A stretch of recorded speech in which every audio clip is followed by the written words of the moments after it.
ஆன்மீக பாடல்கள் இவ்வளோ 5000 கிட்ட எழுதியிருந்தாலும் திரைப்பட பாடல்கள் ஒரு 1800 2000 அந்த இதுக்குள்ள தான் எழுதியிருந்தாரு. இதில் எனக்கு தனிப்பட்ட முறையில் வருத்தம் என்னன்னா, ரொம்ப அற்புதமாக எழுதக்கூடிய பாடலாசிரியர் ஒருத்தவருக்கு தொடர்ச்சியாக கமர்ஷியல் பாடல்கள் மட்டுமே எழுதுறதுக்கான வாய்ப்பு தான் தரப்பட்டிருக்கு. இப்போ நீங்கள் பார்த்தீங்கன்னா அவரோட ரொம்ப பிரமாதமான ஹிட்டு, நல்ல தமிழ் ஹிட்டு பாடல்கள்னா அது இளையராஜா சார் கொடுத்து தான் இருக்கும். நீங்கள் மற்றவங்களுக்கு எல்லா பேத்துக்கும் நிறைய பேர் எழுதியிருக்காரு, ஆனால் நல்ல தமிழ் பாடல்கள் எழுதுறதுக்கான ஸ்பேஸ் அவர் கடைசி வரைக்கும் கிடைக்கவே இல்லை. டெஃபினேஷன் பண்ணுங்களேன், கமர்ஷியல் பாடல்ல நல்ல தமிழ் பாடல். அது இப்போ லாலாக்கு டோல் டப்பிமான், ஏதோ ஒரு லாலாக்கு டோல் டப்பிமா கண்ணே கண்ணமா இப்படி இருக்குது பார்த்தீங்களா. இவர் எழுதின வெத்தலை போக்குது சோக்கில் பக்குன்னு குத்துனே மூக்கில் இந்த மாதிரி இருக்குது பார்த்தீங்களா. இந்த மாதிரியான படங்கள் அந்த நிமிஷம் அல்லது அந்த பீரியடுக்கு மட்டுமே நிலச்சி நிற்கக்கூடிய பாடல்கள் அப்படின்னு நம்ம முடிவுக்கு வந்துடலாம். ஏன்னா அது சீசனுக்கு மட்டும்தான் இருக்கும், அதோட அது அப்படி விரிஞ்சு போயிடும். இதை நீங்கள் பார்த்தீங்க, இந்த இதயமே இதயமே உன் மௌனம் என்னை கொள்ளுதேன்னு பாட்டு இவர் தான் எழுதியிருக்காரு. இந்த பாட்டு எப்படி காலம் கடந்து வந்து நிற்கிது பார்த்தீங்களா. அதில் தான் வரும் இந்த ஒரு என் ஜீவராகம்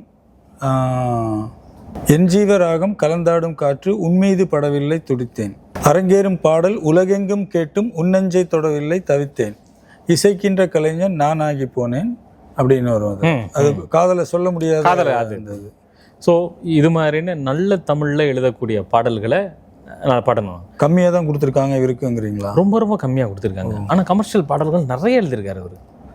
அப்போ மொழிமாற்று படங்களுக்கெல்லாம் தொடர்ச்சியாக இவர் தான் எழுதியிருக்காரு. மொழிமாற்று படங்களுக்கு வசனங்கள் எழுதியிருக்காரு, வசனங்கள் நிறைய எழுதியிருக்காரு. எனக்கு தெரிஞ்ச மொழிமாற்று படங்களே ஒரு 500-600 பாட்டு எழுதியிருப்பார். அந்த அளவுக்கு இருந்தார், அதில் எந்த மாற்று கருத்து. ஆனால் என்னென்ன மெயின் ஸ்ட்ரீம் தமிழில் உள்ள மெயின் ஸ்ட்ரீம் பாடல்களில் நல்ல தமிழ் பாடல்களுக்கான ஸ்பேஸ் அவர் கிடைக்கவே இல்லை. ரொம்ப நல்லா எழுதக்கூடிய பாடலாசிரியர், ஆனால் அவருக்கு அந்த சூழ்நிலை அது கிடைக்காதனால அவர் தொடர்ச்சியாக கமர்ஷியல் பாடல்கள் தான் எழுதிக்கிட்டு இருந்தார். அவர் அதை அந்த நான் குறிப்பிட்ட அந்த பேட்டியில் ரொம்ப அதை ரொம்ப சிரிச்சுட்டே அந்த வேதனையை அவர் சொல்லுவார். அந்த பேட்டியே ஒரு அழகாக இருக்கும். அதாவது சில பேருக்கு ஜட்டு பிடிக்கும், சில பேருக்கு ஜாங்கிரி பிடிக்கும்.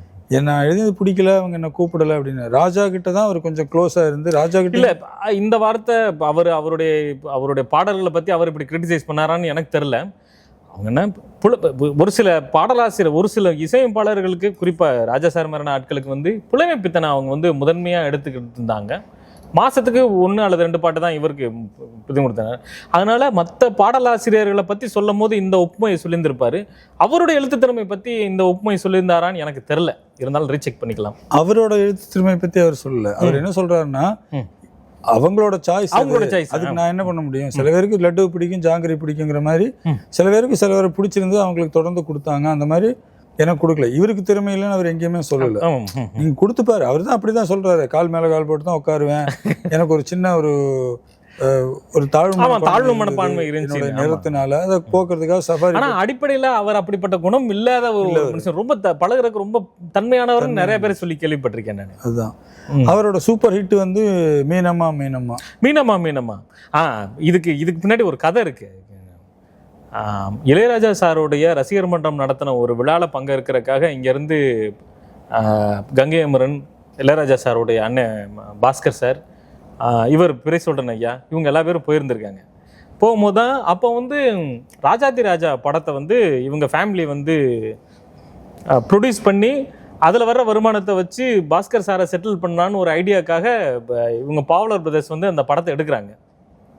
இது தொடர்பாக இது போகும்போது இதை பற்றியெல்லாம் பேசிட்டு போகிறாங்க. அப்போ பாஸ்கர் சார் கிண்டலுக்காக சொல்கிறாரு, ஓ இந்த படத்தில் உனக்கு ஒரு பாட்டு வேணும்னு கடவுளை வேண்டிக்கியா, மீனாட்சி அம்மாவை வேண்டிக்கியா அப்படின்னு. ஆனால் பெரியசோட சாருக்கு ஏற்கனவே தெரியும் இதில் உள்ள பாட்டெல்லாம் முடிஞ்சு போச்சுன்னு. சரி இருந்தாலும் அம்மன்ட்ட வேண்டிக்கிறோம், மீனாட்சி அம்மன்ட்ட வேண்டிக்கிறோம்னு வேண்டிட்டு அப்படியே போகிறாரு. போகிறப்ப திடீர்னு ஒரு பாட்டு ஏதோ ஒரு சூழ்நிலையில், அது காரணத்தை பொது வழியில் சொல்ல வரும்ல, ஏதோ காரணத்துக்காக அந்த பாட்டு வேணான்னு ஒதுக்கப்படுது. அதுக்கு வேற ஒரு பாட்டு நம்ம போடலாம் அப்படின்றப்ப அந்த நேரம் பார்த்து திடீர்னு கங்கை அமரன் சார் இவருக்கு கால் பண்ணியிருந்திருக்காரு பிரேசுடன் சாருக்கு. ஓ இன்னும் நல்ல ஜோசியம் பாசிக்கல, உனக்கு நல்ல நேரமா, நல்ல நேரம், டக்குன்னு ஃபோனை வச்சுட்டாரான். திரும்ப 2வது நீ நல்லா ஜோசியம் பார்ப்பில்ல, ஆமாம் உனக்கு நல்ல நேரம், நல்ல நேரம் அப்படி ஃபோனை வச்சுட்டாரு. 3வது என்னையா கிண்டல் பண்ணிக்கிட்டு இருக்கு, என்ன மேட்ரு அப்படின்னு கேட்டப்ப அவர் சொல்கிறான், அண்ணன் உன்னை பாட்டு எழுத கூப்பிட்றாரு.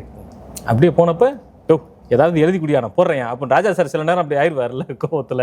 ஏற்கனவே டியூன் நிராகரிக்கப்பட்ட அந்த கடுப்பு வேற இருந்துச்சு. அதில் போட்ட பாட்டு தான் மீனம்மா மீனம்மா கண்கள் மீனம்மா.